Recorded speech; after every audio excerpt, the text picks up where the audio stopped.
Now our next allelic gene interaction is lethal gene. What is lethal gene? देखो allelic gene interaction है, ये आपको पता चलना चाहिए कि अलीलिक जीन इंटरेक्शन है, मतलब एक ही जीन के जो अलग अलग फॉर्म्स हैं वो कुछ यहाँ पे कर रहे हैं, मिलके कर रहे हैं। देखो ये जो वर्ड है ना लीथल, ये लीथल वर्ड एक निगेटिव वर्ड है, इसका मतलब होता है हार्मफुल, हार्मफुल नुकसानदेह, ठीक है। तो इसका मतलब ये जीन हार्मफुल जीन है, अगर लीथल जीन है तो हार्मफुल जीन है, बिल्कुल ऑब्वियसली हार्मफुल जीन है। लेकिन एक बात बताओ यार, जीन कभी भी हार्मफुल एक्टिविटी करने के लिए आता है क्या? नहीं। कोई भी जीन किसी भी ऑर्गेनिज्म में अगर मौजूद है बाय ओरिजिन, जब से ऑर्गेनिज्म आया है, जब से ऑर्गेनिज्म का ओरिजिन हुआ है इस अर्थ पर, कोई भी पर्टिकुलर ऑर्गेनिज्म में कोई भी जीन नेचुरली हार्मफुल नहीं आया होगा। हाँ, बाद में उससे कुछ नए जो ओरिजिनल जीन आया उसमें म्यूटेशन होकर जो म्यूटेंट अलील बना होगा वो हार्मफुल बन गए। और वो कैसे, किस कदर हार्मफुल बने तो सुनना, कुछ ऐसा जीन बना म्यूटेशन से, वाइल्ड अलील में ओरिजिनल जीन में म्यूटेशन हुआ। हाँ, तो मैं क्या कह रहा था कि कोई भी जीन हार्मफुल जीन बना और वो जीन जो म्यूटेंट वाइल्ड अलील में म्यूटेशन होने से म्यूटेंट अलील बना, वो जीन कुछ कैरेक्टर तो रेगुलेट कर रहा है, और ऐसा नहीं है कि वो जो कैरेक्टर रेगुलेट कर रहा है वो रिसेसिव फॉर्म है इसलिए वो हार्मफुल नहीं, वो नहीं बात है। बात पता है क्या है यहाँ पे, कि कोई एक ऐसा अलील बन गया है जो कैरेक्टर भी रेगुलेट कर रहा है, और पता है वो डेथ भी कॉज करा रहा है, ऑर्गेनिज्म का डेथ काउज करा दे रहा है, इस वजह से वो लीथल जीन कहला रहा है। मेजॉरिटी ऑफ लीथल जीन दोनों काम करते हैं, किसी न किसी कैरेक्टर का रेगुलेशन भी कर रहे होते हैं। फॉर एग्जाम्पल कि वो लीफ कलर को रेगुलेट कर रहा है किसी प्लांट का, अगर हम बात करें फॉर एग्जाम्पल वो कोट कलर को रेगुलेट कर रहा है, अगर हम एनिमल का बात कर रहे हैं तो कैरेक्टर को भी रेगुलेट कर रहा है। मगर अगर वो जीन किसी पर्टिकुलर कॉम्बिनेशन में आ जाए, और वो स्पेसिफिक कॉम्बिनेशन होमोजाइगस, अगर वो होमोजाइगस फॉर्म में आ जाए एक साथ वो पर्टिकुलर जीन जो म्यूटेंट अलील है, तो वो डेथ काउज कर देता है। तो इसका मतलब वो पर्टिकुलर जीन दो काम कर रहा है, तो क्या आप इसको प्लेयोट्रोपिक जीन भी बोलेंगे? यस और नो? क्योंकि भाई डेथ काउज कराना भी अपने आप में कैरेक्टर है, डेथ काउज कराना अपने आप में कैरेक्टर हुआ, और एक किसी पर्टिकुलर दूसरे कैरेक्टर को रेगुलेट भी तो कर रहा है। इसका मतलब lethal gene, most of the lethal gene are pleiotropic gene. पता है रेयरली ऐसा आपको लीथल जीन देखने को मिलेगा जो केवल डेथ काउज करा रहा हो, रेयर ऐसा देखने को मिलेगा। जो ऐसा कर रहा है जो केवल डेथ काउज कराने के लिए ही वो म्यूटेंट एलील बना है, उसको आप बोलोगे ट्रू लीथल जीन, जो कि बड़ी वेरी वेरी वेरी रेयर मिलता है नेचर में। तो मोस्ट ऑफ द जीन कैसा होता है, लीथल या सेमी लीथल, लीथल या semi lethal, semi lethal, and semi lethal gene is actually pleiotropic gene. How these kind of gene found in population? Basically these gene arises due to mutation in original gene, जिसको आप wild allele भी कहते हो। इस तरीके से lethal gene आया। तो अब ये तो मैंने आपको क्या बोला कि ये जो पर्टिकुलर लीथल जीन है, जैसे कि मैं कह रहा हूं, देखो मैं कह रहा हूं कि ये कोई ओरिजिनल जीन था, ठीक है, ओरिजिनल अलील था, और ये ओरिजिनल अलील से म्यूटेशन हुआ और क्या बन गया, म्यूटेंट अलील, म्यूटेंट अलील, ठीक है। मान लो कि ये था कैपिटल ए था, मान लो सपोज दैट ओरिजिनल, तो बन गया स्मॉल ए।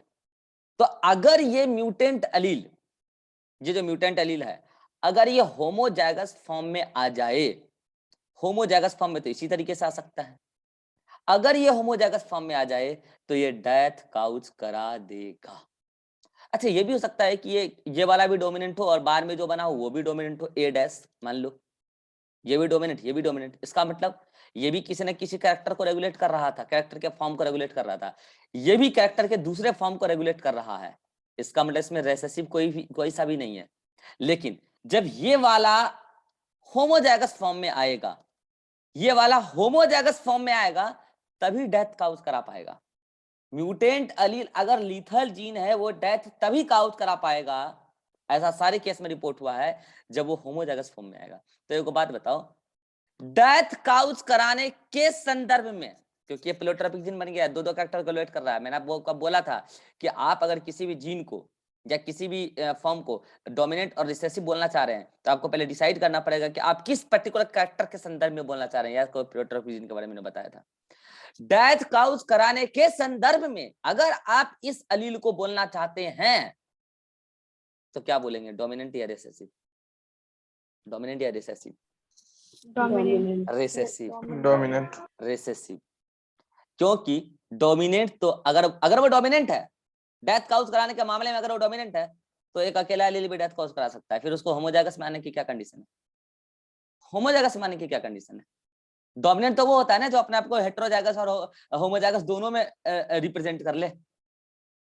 और अगर ऐसा है कि वो म्यूटेंट एलील डेथ तभी कराएगा जब होमोजाइगस फॉर्म में आए, तो इसका मतलब डेथ तो रिसेसिव होमोजाइगस फॉर्म में हो रहा है ना।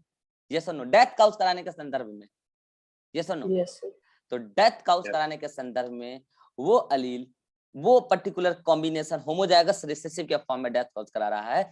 This is the lethal gene and this phenomena is called as lethality. This phenomena is called as lethality.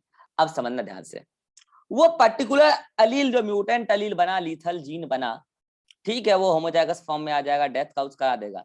लेकिन ऑर्गेनिज्म का डेथ लाइफ के अलग अलग इंटरवल में होता है, और चूंकि लाइफ के अलग अलग इंटरवल पर होता है, अलग अलग लाइफ स्पान के अलग अलग टाइम पर होता है, इसी अकॉर्डिंग हम लोग लिथैलिटी को 3 अलग अलग कैटेगरी में डिवाइड कर दिए हैं।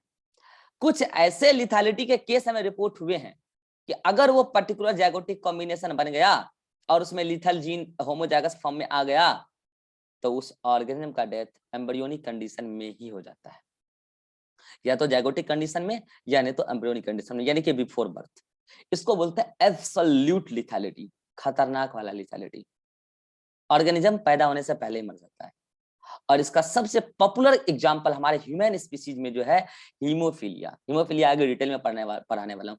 Haemophilia, haemophilia in female, absolute lethality का एग्जांपल। ठीक है, फिर हीमोफीलिया भी अलग अलग टाइप का होता है, ए बी सी, वो सब मैं आपको आगे बता दूंगा उसमें से कौन एब्सोल्यूट लिथैलिटी है। नेक्स्ट, एक ऐसा लिथैलिटी होता है कि अगर वो particular lethal gene homozygous form में आ गया, आ तो गया, इसका मतलब लिथैलिटी कंडीशन क्रिएट तो हो चुकी है, लेकिन ऐसा नहीं है कि आया और कल ऑर्गेनिज्म का डेथ हो गया या बिफोर बर्थ डेथ हो गया, नहीं। ऑर्गेनिज्म पैदा हो जाता है, थोड़े दिन सर्वाइव करता है, लेकिन मैच्योरिटी के पहले पहले मर जाता है। यानी कि ऑर्गेनिज्म अपने रिप्रोडक्टिव स्टेज को गेन भी नहीं करता है, उससे पहले उसका डेथ हो जाता है कॉम्प्लिकेशंस की वजह से। ऐसे सिम्टम्स आने लगते हैं। और मोस्ट ऑफ द जो जेनेटिकल डिसऑर्डर है ह्यूमन के अंदर, वो सब लिथैलिटी का एग्जांपल है। और मैं आपको एक बात और बता देता हूँ, ज्यादातर जेनेटिकल डिसऑर्डर का, ज्यादातर बोल रहा हूं मैं, ज्यादातर जेनेटिकल डिसऑर्डर का अभी तक ट्रीटमेंट पॉसिबल नहीं है। और यही वजह है, मैंने आपको एक दिन बोला भी था, कई बार बोला इस चैप्टर में, कि जेनेटिक्स रिसर्च का एक बहुत हॉट टॉपिक है, एक बहुत मतलब कि पॉपुलर टॉपिक चल रहा है ये अभी रिसर्च में। ज्यादातर लैब्स होता है जेनेटिकल सब्जेक्ट पर ही रिसर्च कर रहा है। हमारे यूनिवर्सिटी में टोटल 5 लैब्स हैं। 5 में से 3 लैब्स तो जेनेटिक्स पर काम कर रही है, रिसर्च कर रही है। एक में कैंसर पे काम चलता है, एक में अल्जाइमर पे काम चल रहा है, एक ठीक है वो इम्यूनोलॉजी वाले काम करते हैं वो लोग, ठीक है। तो ये दो तो प्योर जेनेटिक्स पे काम कर रहे हैं। जीन से रिलेटेड अल्जाइमर डिजीज होता है, आपको बताऊंगा, जेनेटिकल डिजीज होता है, उसका सिम्टम्स पता कर रहे हैं, और उसका ट्रीटमेंट, अब सिम्टम्स पता हो जाएगा, उसका स्टडी पता हो जाएगा, तो उस पे उसका हम सिम्टम्स उसका ट्रीटमेंट भी पता कर सकते हैं। कैंसर रिलेटेड स्टडी जो भी होगा जेनेटिकल स्टडी ही होगा, जेनेटिक इंजीनियरिंग के माध्यम से ही आप उसमें फिर कुछ ट्रीटमेंट भी करेंगे। Most of the genetical disorder का ट्रीटमेंट नहीं है, और इसी वजह से साइंटिस्ट ट्राई कर रहे हैं कि हम जेनेटिकल डिसऑर्डर का कैसे ट्रीटमेंट लाएं। हम पहले उसको समझ तो लें, पहले ज्यादातर जेनेटिकल डिसऑर्डर का मैकेनिज्म ही हम नहीं समझे हुए अब तक, तो इसलिए रिसर्च का बहुत बड़ा टॉपिक माना जाता है। ठीक है, तो जितने जेनेटिकल डिसऑर्डर हैं, इंसान पैदा तो हो जाता है, पैदा होने के बाद थोड़े दिन सर्वाइव भी करता है, फैमिली अच्छा खासा खर्च भी करती है, और फिर बच्चा उसका मर भी जाता है। मैंने आपको पहले भी बोल दिया, क्यों? क्योंकि उसका ट्रीटमेंट पॉसिबल ही नहीं है, कितना भी खर्च कर लो आप, ट्रीटमेंट पॉसिबल ही नहीं है। अब पॉसिबल हो पाए, इसके लिए जेनेटिक्स के साइंटिस्ट को गवर्नमेंट फंड ज्यादा से ज्यादा दे, तो वो खर्च ज्यादा से ज्यादा करेंगे तो ट्रीटमेंट ढूंढ लेंगे। ठीक है, जैसे आपको मैं सिकल सेल एनीमिया पढ़ाऊंगा अभी, फिनाइल कीटोन्यूरिया होता है, अरे बहुत सारे जेनेटिक डिसऑर्डर, सब लिथैलिटी का एग्जांपल है। फिर आ जाओ, एक होता है डिलेड लिथैलिटी। डिलेड लिथैलिटी, इसमें क्या होता है, और लिथल जीन आ गया, होमोजाइगस फॉर्म में आ गया लीथल जीन, अब आ गया तो डेथ तो होना ही, तो बात पक्की है। लेकिन ऐसा नहीं है कि आया ऑर्गेनिज्म का डेथ हो गया, नहीं, आया ऑर्गेनिज्म पैदा भी हुआ, इवन ऑर्गेनिज्म सर्वाइव भी अच्छा खासा दिन तक किया, और इवन ऑर्गेनिज्म अपना रिप्रोडक्टिव एज भी गेन किया, बच्चे भी पैदा कर लिया, सब कुछ कर लिया। उसके बाद अराउंड 30 और 35 ईयर्स के बाद उसको सिम्टम्स स्टार्ट हुआ, और उसके बाद जब सिम्टम्स स्टार्ट हुआ तो फिर उसके अंदर कॉम्प्लिकेशंस आने स्टार्ट हुए, और ट्रीटमेंट पॉसिबल है नहीं, तो आफ्टर मैच्योरिटी उसका डेथ हो गया। तो फिर भी जिंदगी जी लेता है अच्छा खासा। और इसी का बेस्ट एग्जांपल है एल्जाइमर, जो बताया हमारे यहाँ एक लैब में अभी रिसर्च चल रहा है। एल्जाइमर एल्जाइमर एक बहुत बड़ा रिसर्च का टॉपिक बना हुआ है कि इसका ट्रीटमेंट कैसे होता है। इसमें देखो, ऑर्गेनिज्म का डेथ 40-50 साल में होता है, आदमी जिंदगी जी लेता है, परिवार भी बना लेता है, ठीक है, बट ये है कि इसका जेनेटिक प्रॉब्लम इसमें होता है, क्या आता है, जब आदमी जिंदगी जी लेता है, बच्चा भी पैदा कर लेता है, तो बच्चे में डिजीज आने का भी संभावना हो जाता है। फिर तो एक समय ऐसा होगा कि सब में एल्जाइमर का जीन चल जाएगा अगर ये होता रहा। तो इसलिए इसको इसका ट्रीटमेंट ढूंढना और इसका जेनेटिकल कॉज ढूंढना बड़ा इंपॉर्टेंट हो गया साइंटिफिक कम्युनिटी के लिए, काम कर रहे हैं हम लोग, ठीक है। ऐसे ही एक डिजीज होता है हंटिंगटन्स कोरिया, इसके बारे में भी आपको थोड़ा सा आगे बता देंगे, लास्ट में बहुत सारे जेनेटिकल डिसऑर्डर में आपको एक साथ पढ़ाने वाला हूँ, ठीक है। तो हंटिंगटन्स कोरिया ये भी डिलेड लिथैलिटी का एग्जांपल है। तो ओवरऑल आप कह सकते हैं कि लिथैलिटी में डेथ कब काउज होता है, डेथ अर्ली स्टेज में हो गया, एम्ब्रियोनिक कंडीशन में ही हो गया, एब्सोल्यूट लिथैलिटी, खतरनाक वाला लिथैलिटी, जैसे हीमोफिलिया इन फीमेल। डेथ जन्म के बाद मगर मैच्योरिटी के पहले हुआ, सब lethality. Most of the genetical disorder उसी का एग्जांपल है। सिकल सेल एनीमिया ले लो, फिनाइल कीटोन यूरिया ले लो, बहुत सारा जितना है सब उसी में मोस्टली, ठीक है, और भी आगे बता दूंगा। इसके बाद आता है डिलेड लिथैलिटी, आदमी पैदा भी हो गया, लेकिन उसके बाद उसके अंदर जो कॉम्प्लिकेशंस है वो आए 45 ईयर्स के आसपास में, और तब जाकर डेथ हुआ। तो फिर हम कहते हैं कि ये डिलेड लिथैलिटी का एग्जांपल है। ये तो हुआ क्या लिथैलिटी का टाइप। एग्जाम में कई बार आता है, डिस्क्राइब द बोर्ड एग्जाम में, describe the types of lethality, तो आपको इसी तरीके से 3 टाइप बता देने हैं, और तीनों के डेफिनेशन लिख देने हैं, किसमें कब डेथ होता है, और तीनों का एटलीस्ट वो एग्जांपल जो मैं आपको नोट्स में बता दिया हूँ, इतने में आपको नंबर दे देगा, ठीक है। अब बात करते हैं, किसी ने पहली बार लिथल जीन डिस्कवर तो किया होगा, किसी ने प्लांट में किया होगा, किसी ने एनिमल में किया होगा। कहाँ से आदमी को पता चला, कहाँ से साइंटिस्ट को पता चला कि लिथल जीन नाम का भी कोई चीज होता है।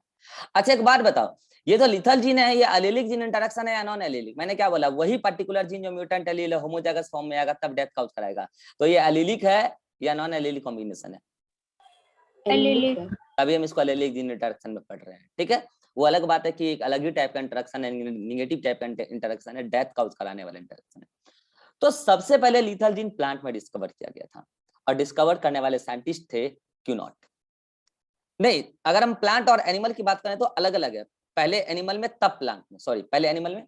और वो कौन थे? वो थे क्यूनॉट। पता है क्यूनॉट काम कर रहे थे माइस पर, माइस के कोट कलर पर काम कर रहे थे। अच्छा पहले भी किसी का कोट कलर वाला एग्जांपल आया है क्या कहीं पे, कोई बताएगा एनिमल में? Yes sir. हाँ किसका रून कलर। Coat colour? किसका कोट कलर? एनिमल का पूछ रहा हूँ मैं। रैबिट का। हाँ रेबिट का कोट कलर पहले आ चुका एग्जांपल। तो ये सब चीज आपको क्लियर होना चाहिए, ठीक है। तो क्यूनोट काम कर रहे थे किस पे? माइस पे। क्यूनोट को एक सरप्राइजिंग बात लगा। क्या लगा? अरे यार एक मिनट रुक जाओ।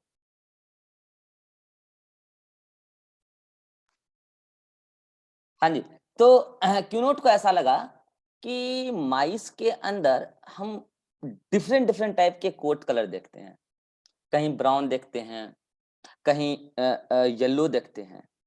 लेकिन एक बात उनको ये समझ में नहीं आया कि कुछ ऐसे भी उनके दिमाग में ऐसा क्यूरियोसिटी आया कि ये जो ब्राउन और येलो हम देखते हैं, इसका एक बार क्रॉस कराते हैं मेंडेलियन फॉर्म में, मेंडल की तरह, कि ये होमोजाइगस होमोजाइगस इस तरीके से क्रॉस करा के देखते हैं और रेशियो का देखते हैं क्या होता है। तो उन्होंने क्या कराया, पहला क्रॉस में उन्होंने क्या कराया, ब्राउन चूहा और ब्राउन चूहा को उठाया।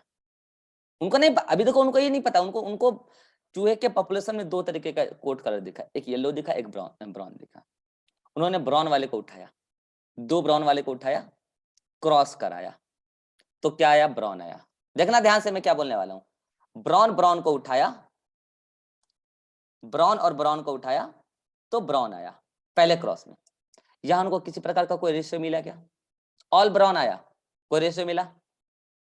No sir. No sir. No sir. अभी उनको जीनोटाइप नहीं पता है, अभी उनको जीनोटाइप नहीं पता है। फिर अगले क्रॉस में उन्होंने क्या कराया, ब्राउन लिया और येलो उठाया, एक येलो लिया एक ब्राउन लिया। इस बार उनको ब्राउन और येलो दोनों ऑफस्प्रिंग मिला। अलग अलग कई सारे क्रॉसेस कराया, तो किसी में ब्राउन किसी में येलो, इस टाइप से। उन्होंने जब उस मेंडल के तरीके से रेशियो निकाला तो उनको 1:1 का रेशियो देखने को मिला। एक बात पता ना, ये 1:1 का रेशियो किस पर्टिकुलर क्रॉस में आता था? सर ये नहीं, 1:1 का इनकम्प्लीट रेशियो। डोमिनेंस। अच्छा, कोड। जो एक आदमी बोलेंगे सब दोहरा देंगे उसके पीछे, है ना। और पहली बात, ये इनकम्प्लीट डोमिनेंस और को डोमिनेंस मेंडलिज्म का पार्ट भी नहीं है। मेंडलिज्म के किसी क्रॉस में ये 1:1 का रेशियो आ रहा था मोनो हाइब्रिड पैटर्न में। जल्दी से याद करके बताओ,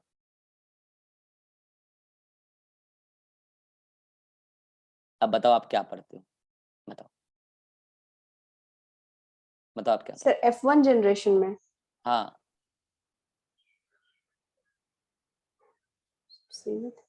अरे F1 क्या आपने क्रॉस कराया, F1 और F2 अगर 1:1 रेशियो आया है तो मुझे इतना बता दो ना कि यस सर 1:2:1 तो आई है सर। अरे भाई साहब कहाँ जा रहे हो, मैं पूछ रहा हूँ 1:1 रेशियो कहाँ आया है, किस क्रॉस में, ये पूछ रहा हूँ मैं। ये 1:2:1 है, जबरदस्ती इसको 1:2:1 बनाना चाह रहे हैं अपना आंसर सही करने के लिए। क्या पढ़ा है टेस्ट क्रॉस, ये नहीं समझ में आ रहा। Test cross sir. अब टाइम पास, लड़की सब यहाँ पहुंच गए हो, पढ़ना लिखना सारे बात गार्जियन को बेवकूफ बना रहे हैं। टेस्ट क्रॉस में क्या रेशियो आया था मोनो हाइब्रिड में? सर दोनों 1:1 ही आया था। ये इनकम्प्लीट डोमिनेंस में 1:1 रेशियो ला रहे हैं। तो क्यूनोट को ऐसा लगा कि ये 1:1 जो रेशियो आया है, ये 1:1 रेशियो अगर आया है इसका मतलब ये तो टेस्ट क्रॉस हो गया। अब बताओ कि अगर ये टेस्ट क्रॉस हो गया तो मेंडल जो टेस्ट क्रॉस करवाते थे तो टेस्ट क्रॉस में एक ऑर्गन क्या रखते थे, हेटेरोजाइगस, और एक को क्या रखते थे, होमोजाइगस रिसेसिव। यस और नो? Yes sir. अब यहां से वो क्लियर हो गए, यहां से वो क्या क्लियर हो गए कि इसका मतलब इन दोनों में से कोई एक हेटेरोजाइगस है और कोई एक होमोजाइगस है, और जो हेटेरोजाइगस है वो डोमिनेंट फॉर्म लेके आया है यहाँ पे, और जो होमोजाइगस है वो रिसेसिव। अब मुझे बताओ पहला क्रॉस से उनको यहाँ पे किसी भी प्रकार का रेशियो नहीं मिला था, इसका मतलब ये ब्राउन ब्राउन होमोजाइगस रहा होगा। यस और no? Yes sir. Brown brown homozygous रहा होगा तभी रेशियो नहीं आया होगा, हेटेरोजाइगस रहता तो रेशियो जरूर आता। यस और नो? यहां से वो क्लियर तो हो गए कि ये इस टेस्ट क्रॉस में ब्राउन ही होमोजाइगस है, ब्राउन ही होमोजाइगस है और येलो हेटेरोजाइगस है। अच्छा बताओ हेटेरोजाइगस कौन होता है? जो अपने आप को डोमिनेंट, जो डोमिनेंट कंडीशन, मतलब कि जो हेटेरोजाइगस में भी अपने आप को रिप्रेजेंट कर। हाँ ठीक है, मुझे पता अभी लैग कर रहा है। मैं ये पूछ रहा हूं कि जो अपने आप को हेटेरोजाइगस में भी रिप्रेजेंट कर दे वो डोमिनेंट माना जाएगा या रिसेसिव?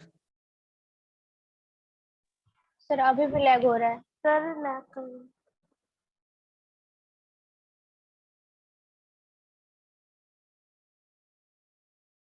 अब करे तो बताना। मैं ये पूछ रहा हूं आपसे कि जो अपने आप को हेटेरोजाइगस कंडीशन में भी रिप्रेजेंट कर दे, एक्सप्रेस कर दे, वो डोमिनेंट माना जाएगा या रिसेसिव?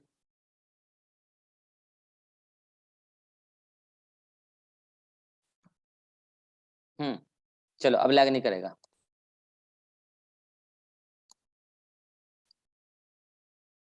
अच्छा मैं एक बार सारी बातों को रिपीट कर देता हूँ,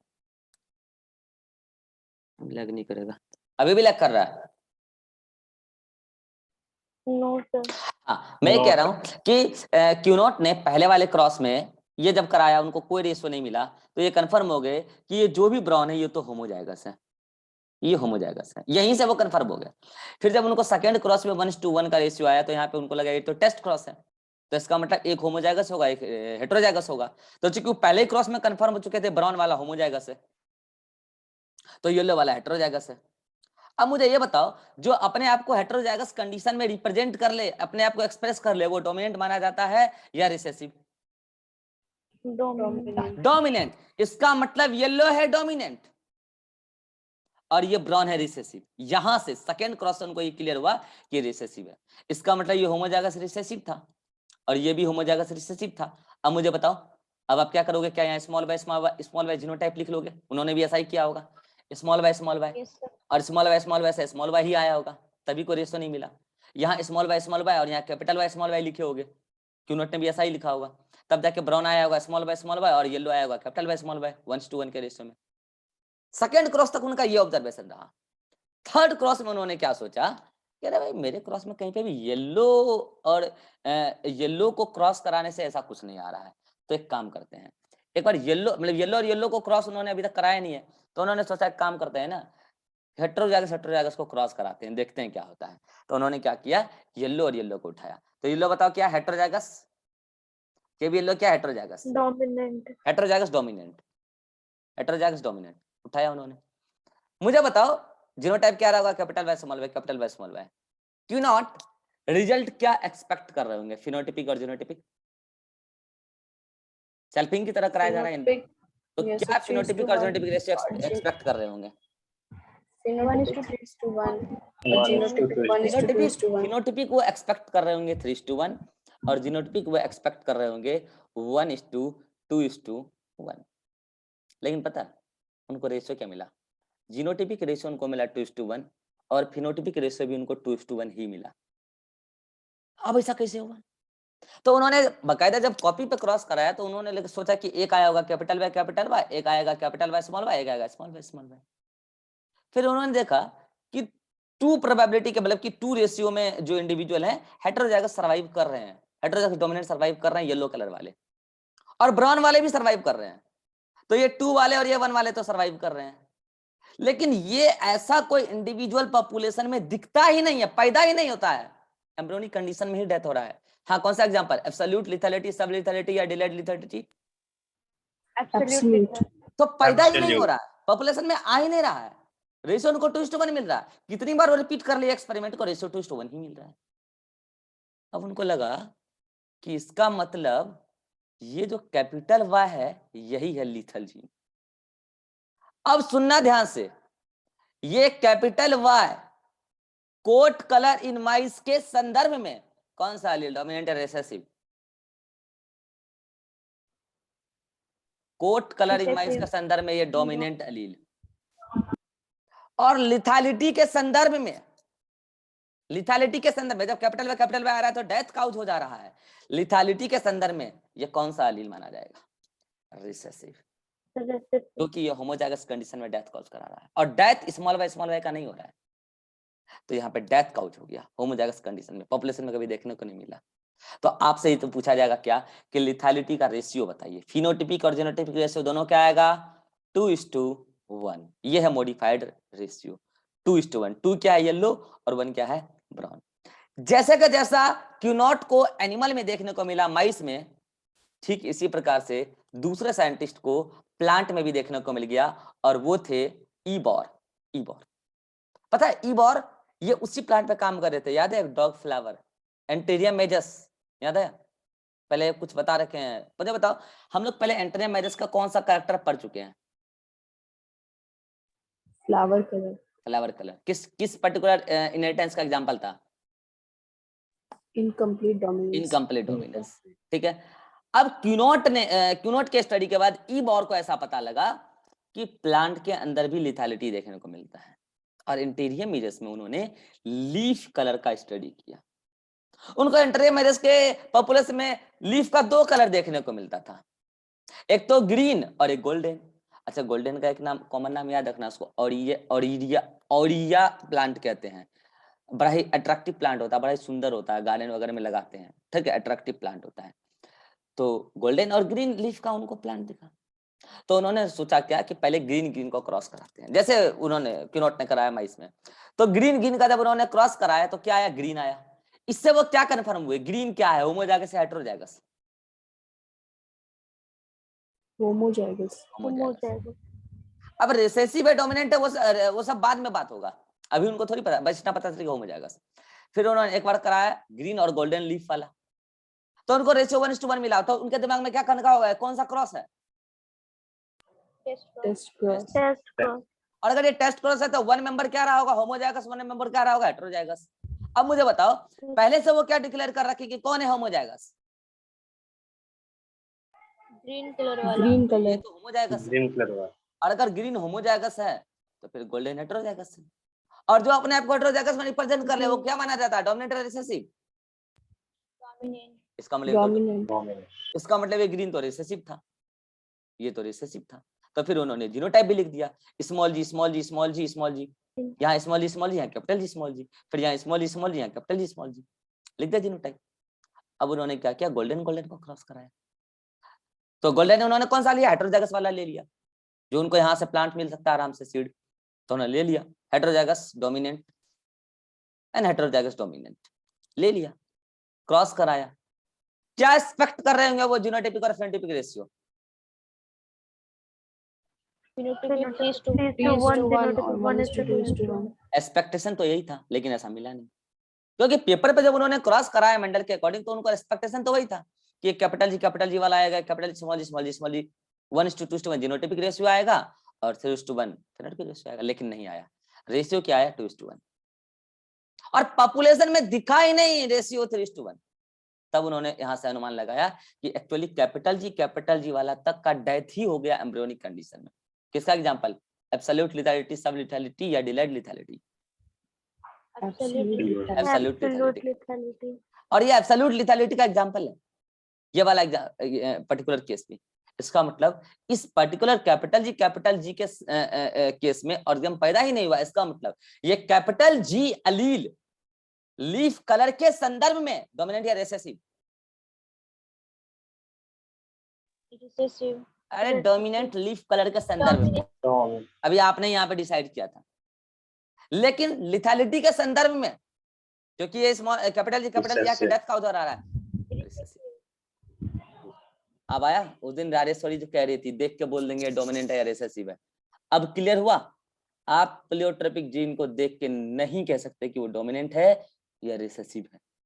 एक ही जीन अगर एक से अधिक फंक्शन कर रहा है तो हो सकता है वो दोनों अलग अलग कैरेक्टर के लिए अलग अलग तरीके से बिहेव कर रहा होगा। कैपिटल जी जब रिसेसिव कंडीशन में रहता है तो डेथ काउज कराता है होमोजाइगस कंडीशन में, और कैपिटल जी जब हेटेरोजाइगस में आता है तो वहीं पर डोमिनेंट की तरह एक्सप्रेस हो जाता है। This is all about lethality.